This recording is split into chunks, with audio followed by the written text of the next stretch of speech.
Nabi Muhammad Shallallahu Alaihi Wasallam punya pembantu, ya, Abu Hurairah. Maka sahabat menanya, ya Abu Hurairah, bagaimana kamu ketika bersama baginda Rasulullah?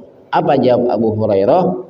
Aku tidak pernah mendengar kata-kata kasar di hadapan Nabi kepada saya.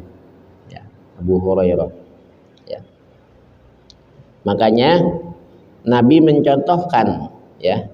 Ketika Nabi mencontohkan, ulama ini, ya, menjadikan referensi, ya, lalu mengarang sebuah kitab. Nah, lalu tersampailah kepada kita sebagai umat baginda Rasulullah Sallallahu Alaihi Wasallam. Karena yang mulia, ya, di hadapan Allah itu bukan yang berpangkat. Yang mulia di hadapan Allah bukan orang yang kaya raya, ya, yang murah, menyumbang, dermawan. Yang mulia di sisi Allah adalah orang yang takwanya.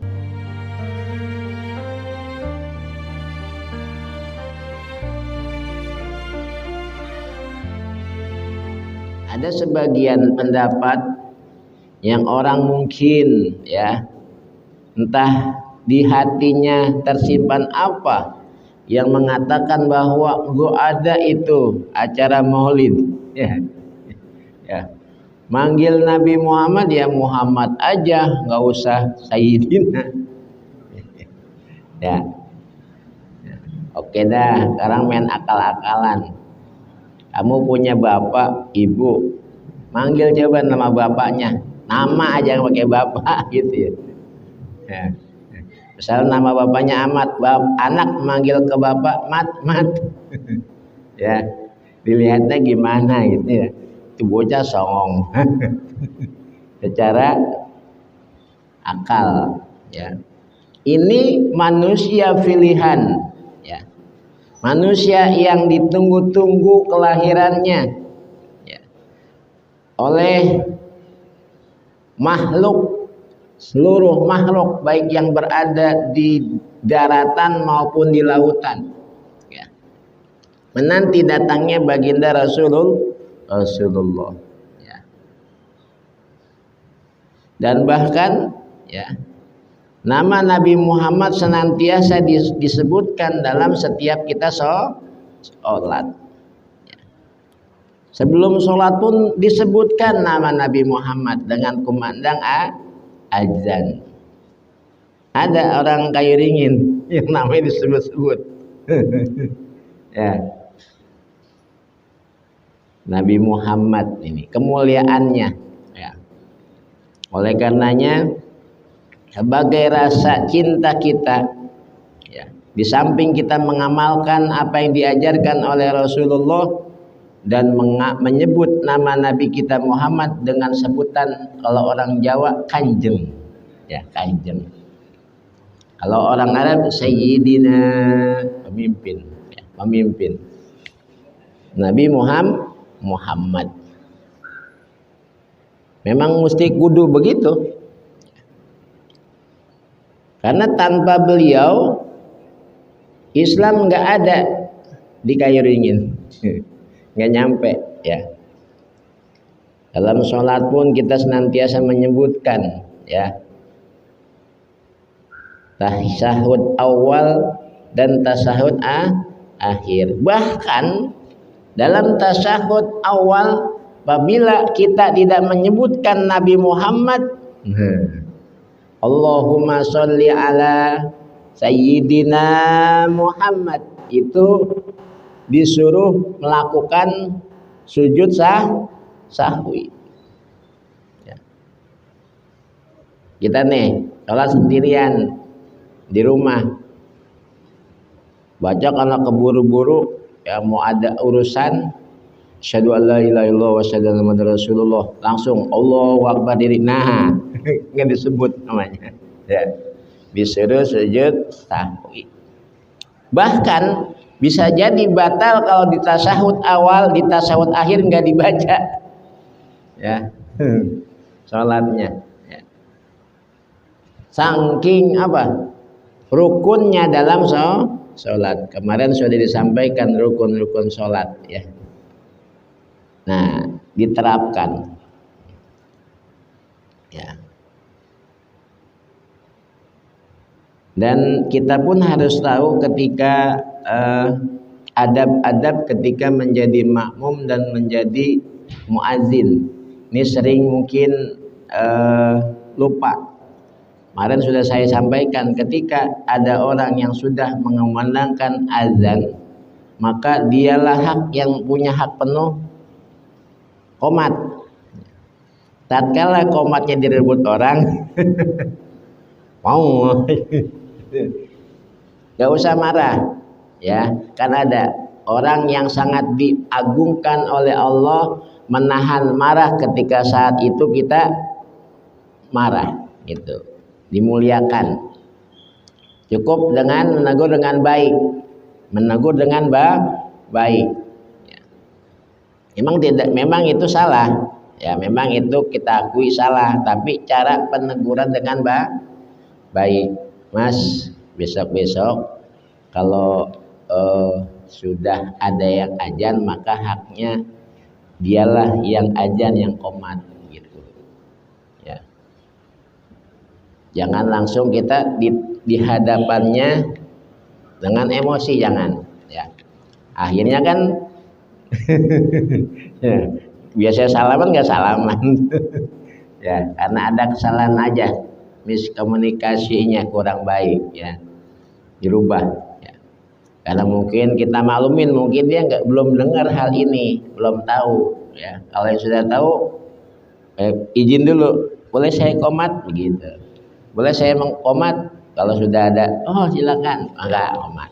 Tapi kalau belum waktunya bunyi, pip, ya udah maju ya, permisi dulu sama yang tukang yang dia sudah azan, boleh jangan tuh ya. Baik, jamaah yang dimuliakan oleh Allah Subhanahu wa taala, kita lanjutkan kajian kita Akhlaqul Banin pada malam hari ini ya. Memang sering lupa itu biasanya ya.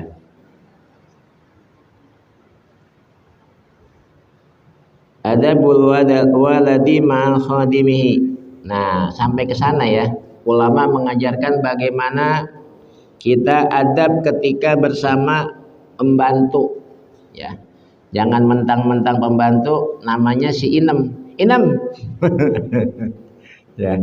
Ambilin, jangan. Winem, tolong gitu ya.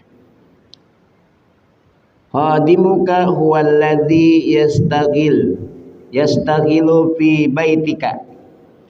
Pembantumu adalah orang yang sibuk di rumahmu, dia merapikan ya.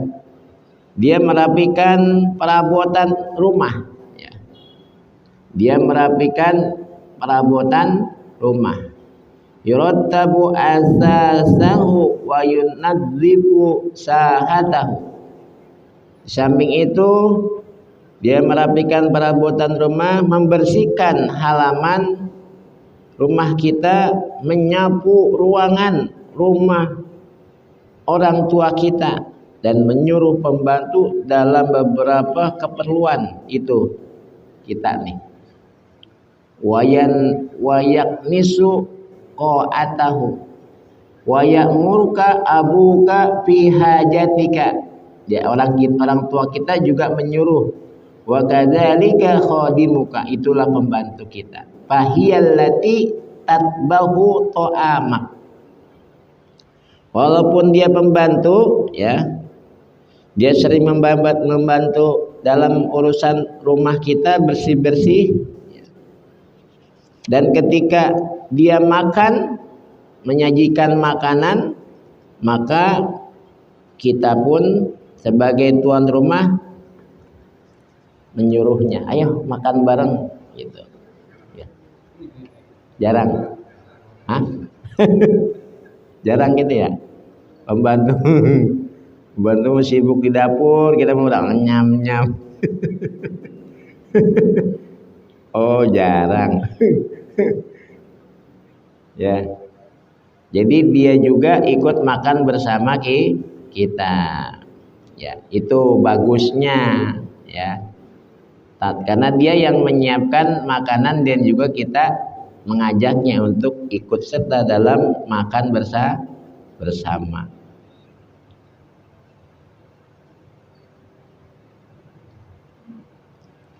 Jangan dibedain. Membantu makan sana ya. Ya. Membantu juga manusia. Ya. Jangan dibedakan. Ya. Wa tastagsilu malabisika wa tusa'iduka ummuka fi asghaliha wa tadhhabu kulla yaumin ila suq.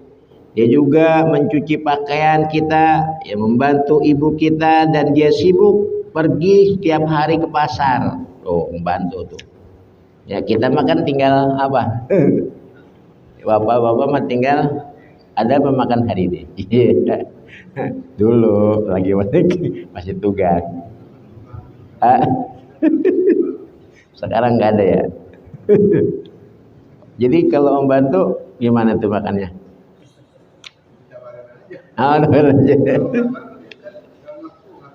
Iya iya. Dianya nggak bebas ya. Tujuannya tuan rumah seperti itu. Ya.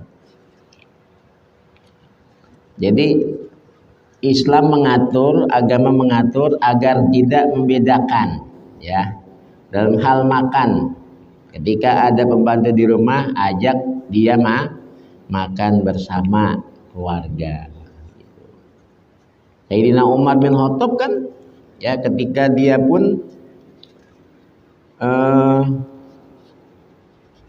Nabi Muhammad contohnya ya. Nabi Muhammad ketika ada khodimnya itu makan bersama.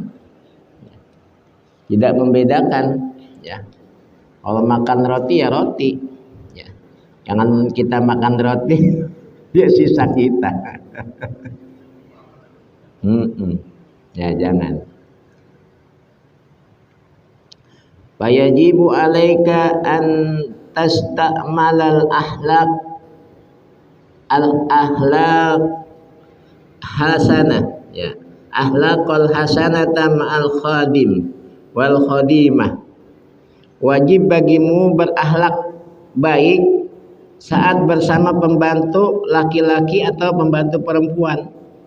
Jika kamu memerintahkan kepada salah satu dari mereka, maka berkatalah dengan perkataan yang baik, ya. Dengan kata-kata yang baik. Ya. Faida amarta tuh ahaduma bisyai'in fakallimuhu bikalamin latif, dengan kata-kata yang lemah lembut. Ya. Jangan kata-kata kasar. Pembantu nyuci piringnya pecah. Zaman dulu gimana itu? Enggak ngomel Pak Haji mah ya. Enggak. Habisin aja. Hah? Habisin aja, habisin. Ya. Ya. Jadi kita disuruh berkata-kata lembut sama pembantu. Ya, kalau zaman sekarang ya kita lembut sama pembantu. Yang ini kadang pembantunya songong. Kita lembutin malah wah apa aja dibawa dari rumah dibawa ke rumah dia dipindahin. Ya. Ini jangan. Pembantu pun sama, harus berakhlak ketika kita dihormati oleh tuan rumah. Nah, pembantu ini harus bisa menjaga, menghormati, bisa menjaga harta-harta di rumah. Jangan dengan ada pembantu ya piring hilang satu, sendok hilang satu, ya jangan. Ya. Tatkala pembantu ingin ada perlu dan maksud tujuan, misalnya ada makanan lebih, ya dia masak mungkin banyak, izin. Ketika pembantu ini mau pulang, izin bilang, ya Pak, Bu, ini makanan ada sisa, bolehkah saya bawa pulang untuk anak di rumah? Izin, ya. Jangan pergi datang ke rumah bawa kantong kesek pulang nimbel gitu. Jangan Ya, itu pembantu yang belum perlu ditata lagi itu, sama baby sister, bimbingan baby sister namanya. Ya, bimbing. Jadi perlu. Ya, jadi ada adab kepada pembantu, pembantu pun ada adab kepada tuan rumah. Saling. Ya, ketika kita menghormati pembantu kita, insya Allah pembantu pun akan menghormati kita. Jadi izin.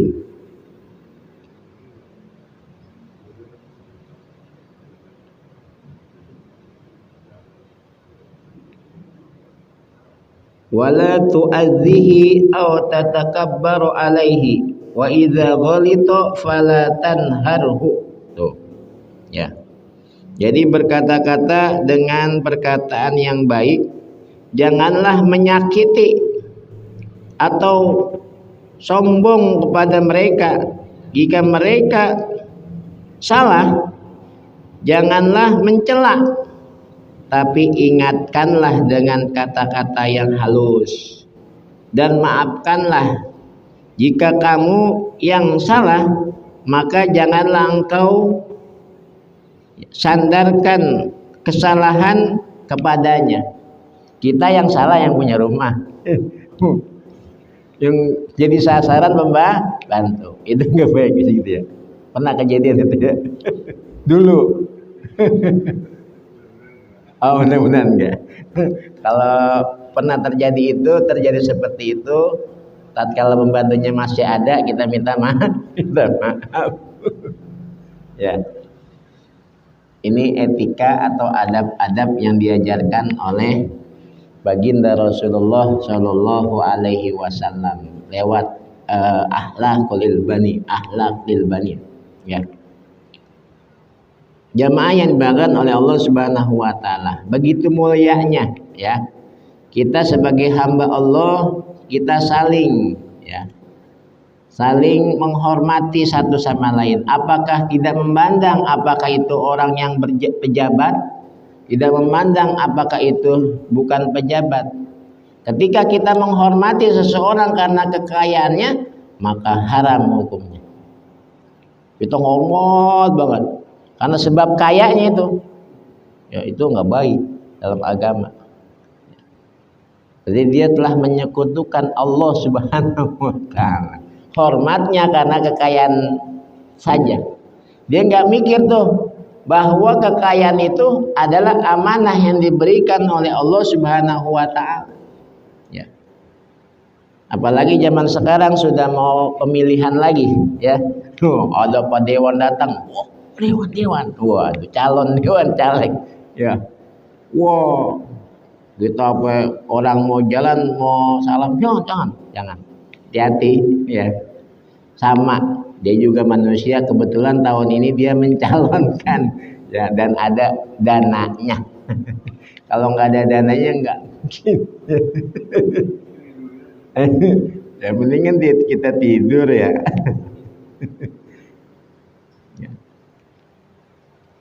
Jadi ini adab-adab. Jadi ketika pembantu kita ada kesalahan, jangan kita tegur dengan kata-kata yang kasar, apalagi sampai kita main tangan dan lain-lain sebagainya.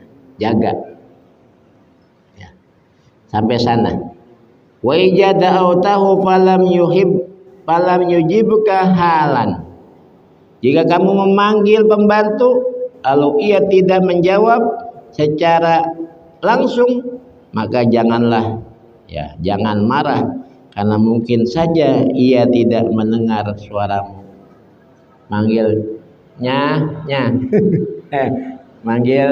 manggil pembantu kita, umpama dia manggilnya inem. Ya. Ketika kita memanggil pembantu kita, mungkin namanya inem. Kan sekarang, ya dulu, zaman dulu udah tenar. Nama inem rata-rata pembantu. Inam, ya. Pak Haji inget aja ya. Kalau pembantunya seksi, waduh, bahaya ini. Oh, di film, ya. hati-hati. Makanya pembantu pun bisa menjaga ketika dia hadir di rumah, di luar keluarga itu hadir membantu, kita pun bisa menjaga ya etika ketika kita berada di hadapan pembantu ya, menjaganya ya. Jangan sampai kita kan yang namanya suami istri ya, ketika di rumah ada orang lain selain keluarga itu terkadang kelupaan ya. Entah ketika kita di dalam kamar mandi keluar yang biasanya kita tertutup karena mungkin ketika ada pembantu di situ ya biasa terbuka, ketika ada orang lain maka kita tutup. Jadi keluar dari kamar mandi sudah rapi pakaian ya. Ketika apalagi kita beritahu pada istri kita, kepada anak-anak perempuan kita kalau memang ada pembantu laki-laki. Begitu juga ketika ada pembantu perempuan, kita kasih tahu ya, bapak-bapak nih ya biasanya dari kamar mandi pengen selonong wae ada bibinya ya. Membantu ini iya tapi dia sudah bukan mahram muhrim, bisa menjaga hal itu.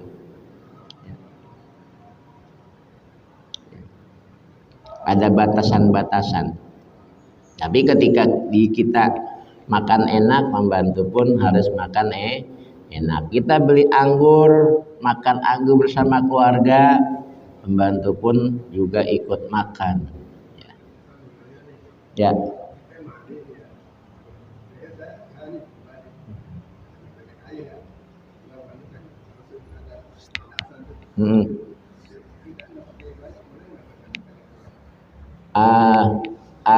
Adab ketika berwudu kan ada tuh. Ketika berwudu adabnya adalah menutup aurat. Kalau auratnya celana pendeknya di bawah lutut, terus celana itunya ikat pinggang di atas, itu boleh. Ya. Kalau di bawah di atas dengkul lebihi. Iya. Ada adab-adabnya juga. Dan adab berwudu ketika kita mau wudu pakaian menutup aurat terus menghadap kiblat, itu diantaranya adab-adabnya. Menghadap kiblat. Rumah kita belah mana nih? Ya bagaimana caranya walaupun ke sana kayak ini nih. Ya. Ini kan menghadap sana bukan kiblat. Kita yang miring gitu. Ya, kitanya miring. Misalnya rumah kita seperti ini kamar wudunya, maka kita ada posisinya sebelah sana ya, menghadap ke sana nih, kayak ini bagus nih ya, yang ini ya, menghadap kiblat. Dan diantara adab berwudu itu adalah di samping ada baca-bacaan yang pernah saya sampaikan ketika mencuci tangan ya, ya Allah jadikanlah air ini suci thahirun. Ketika menyela-nyela, ini sunnah diantaranya, sunnah nih ya. Terus tiga kali itu sunnah. Niat sikon pak, niat sikon. Tapi ketika mungkin entah itu hari Jumat, sedangkan orang banyak udah mau sholat, waktunya sudah mau sholat Jumat, maka ketika kita antri maka yang wajib saja. Ya. Pernah dulu kasus ketika ada orang menyolatkan jenazah, kan antri tuh wudunya. Guru saya Kiai Muhajirin waktu itu hadir nyolatkan jenazah di daerah Keranji. Kiai Muhajirin sudah selesai wudu, tiba-tiba nih murid yang ketinggalan belakangan di samping persis Kiai Muhajirin gerutu, wudu antri banget. Gerutu gitu bahasanya wudu. Ya, emang murid beliau, ya langsung dikata pak, lu mah nggak wudu juga nggak apa-apa, lu kan makmum, gua imam nih katanya. Ya, karena kenapa nggak diwajibkan seperti wajibnya sholat wudu itu, sholat jenazah, karena ya yang wajib hanya imam, makmum sunnah berwudu. Tatkala dia berwudu itu lebih afdol. Nggak apa-apa. Apalagi banyak orang daripada kita gerutu lagi. Sama ketika ada hewan kurban kecebur di sumur. Ketika biasa kan sekarang kalau kurban tuh sapi pada terlepas tuh. Sapi ngamuk lepas. Ya. Kalau dulu masih ada sumur. Lalu sapi nyebur ke sumur. Kayak itu gimana kayak cara motongnya? Ya. Kata kayak mujirin apa jawabnya? Rasa kenanya. Kenanya bahasa kasar. Kalau kenanya air udah sah. Mati dia mati, sah, boleh kita makan. Masa kita nggak mungkin, ya. Baik, jadi itulah adab-adab kita ketika kepada di rumah kita ada khodim, pembantu. Ya, ketika dia salah maka tegurlah dengan kata-kata yang lemah lembut. Jangan kita marah atau sampai memukulnya. Fala taghdab alaihi. Ya, jangan sampai kita memukul, nggak boleh. Ya, sama ketika kita memanggilnya, apabila dia tidak menjawab, mungkin dia lagi tidak mendengar, tidak terdengar karena lagi sibuk menyiapkan sesuatu. Ya.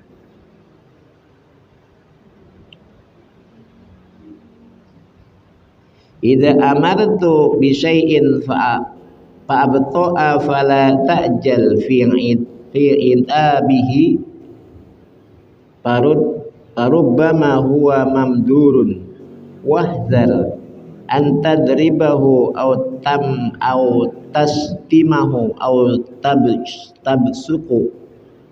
tabsuqu fi wajhihi fala ta'mal dzalik.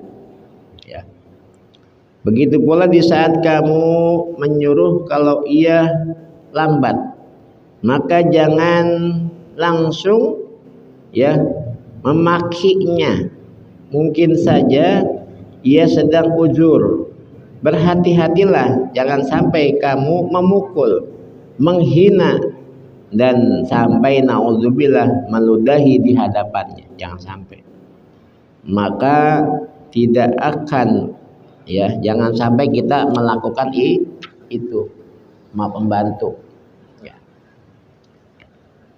Illal waladul musammal ahlak alladhi yabghaduhu jami'un nas. Jamaah ini dimakan oleh Allah Subhanahu wa taala. Nabi Muhammad sallallahu alaihi wasallam punya pembantu, ya, Abu Hurairah. Maka sahabat menanya, "Ya Abu Hurairah, bagaimana kamu ketika bersama baginda Rasulullah?" Apa jawab Abu Hurairah? "Aku tidak pernah mendengar kata-kata kasar di hadapan Nabi kepada saya." Ya, Abu Hurairah. Ya. Makanya Nabi mencontohkan, ya. Ketika Nabi mencontohkan, ulama ini, ya, menjadikan referensi, ya, lalu mengarang sebuah kitab. Nah, lalu tersampailah kepada kita sebagai umat baginda Rasulullah sallallahu alaihi wasallam. Karena yang mulia, ya, di hadapan Allah itu bukan yang berpangkat. Yang mulia di hadapan Allah bukan orang yang kaya raya, ya, yang murah, menyumbang, dermawan. Yang mulia di sisi Allah adalah orang yang takwanya. Ya. Allah nggak melihat tuh dia pangkat. Allah nggak melihat tuh dia orang kaya. Allah nggak melihat dia itu orang ganteng. Ya, Bilal bin Rabah, walaupun dia muka hitam, ya, tapi di sisi Allah mulia. Orangnya belum meninggal, tapi terompahnya sudah terdengar di surganya Allah Subhanahu wa taala. Bilal. Jadi Allah ini memandang hanya takwanya. Oleh karenanya Ada sebuah kisah ya. Gus Dur ini pernah bercerita, orang kata ini jadi buat bahan pertanyaan, agama apa yang dekat sama Tuhannya? Kata orang Buddha, Tuhan saya apa? Saya dekat sama Tuhan saya karena manggilnya Om, silang Om. Ya, kata orang Buddha. Ya. Tapi orang Kristen Tuhan Bapa lebih dekat lagi. Lah Islam gimana? Wah, kalau Islam mah jauh, manggilnya pakai mic. Ayo, dengan suara ajan pakai mic loh. Bayangkan, saking dia mengagungkan Allah Subhanahu wa taala. Jamaah yang dimakan oleh Allah Subhanahu wa taala, mudah-mudahan ya adab kita kepada khodim pembantu kita terapkan dalam kehidupan di rumah tangga kita. Kita informasikan, kita beritahu kepada anak-anak kita di rumah ya, yang punya pembantu agar dia menghormati pembantu yang ada di rumah. Jangan sama pembantu galak. Kan ada anak sama pembantu Pak, kalau kita lihat ya, pembantu ditakol pakai mainan ya, pembantu ditakol pakai tas ya. Berarti kan ini kesalahan ketika seorang ibu bapak mendidik putra atau putrinya. Bagaimana ketika di rumah ada pembantu, beritahu, ini pembantu kita yang membantu kebersihan, hormati dia. Alhamdulillah, mudah-mudahan sedikit ini ada manfaatnya dan dapat kita amalkan dalam kehidupan sehari-hari. Mari kita baca Fatihah. Semoga Allah Subhanahu wa taala mensehatkan badan kita, memurahkan rezeki kita, dan Allah kuatkan iman Islam kita untuk ibadah pada Allah Subhanahu wa taala. Al-Fatihah. A'udzubillahi minasyaitonirrajim. Bismillahirrahmanirrahim. Alhamdulillahirabbil alamin arrahmanir rahim maliki yaumiddin. Iyyaka na'budu wa iyyaka nasta'in. Ihdinas siratal mustaqim. Shiratal ladzina an'amta 'alaihim ghairil maghdubi 'alaihim waladdallin. Lebih kurang mohon maaf. Assalamualaikum warahmatullahi wabarakatuh.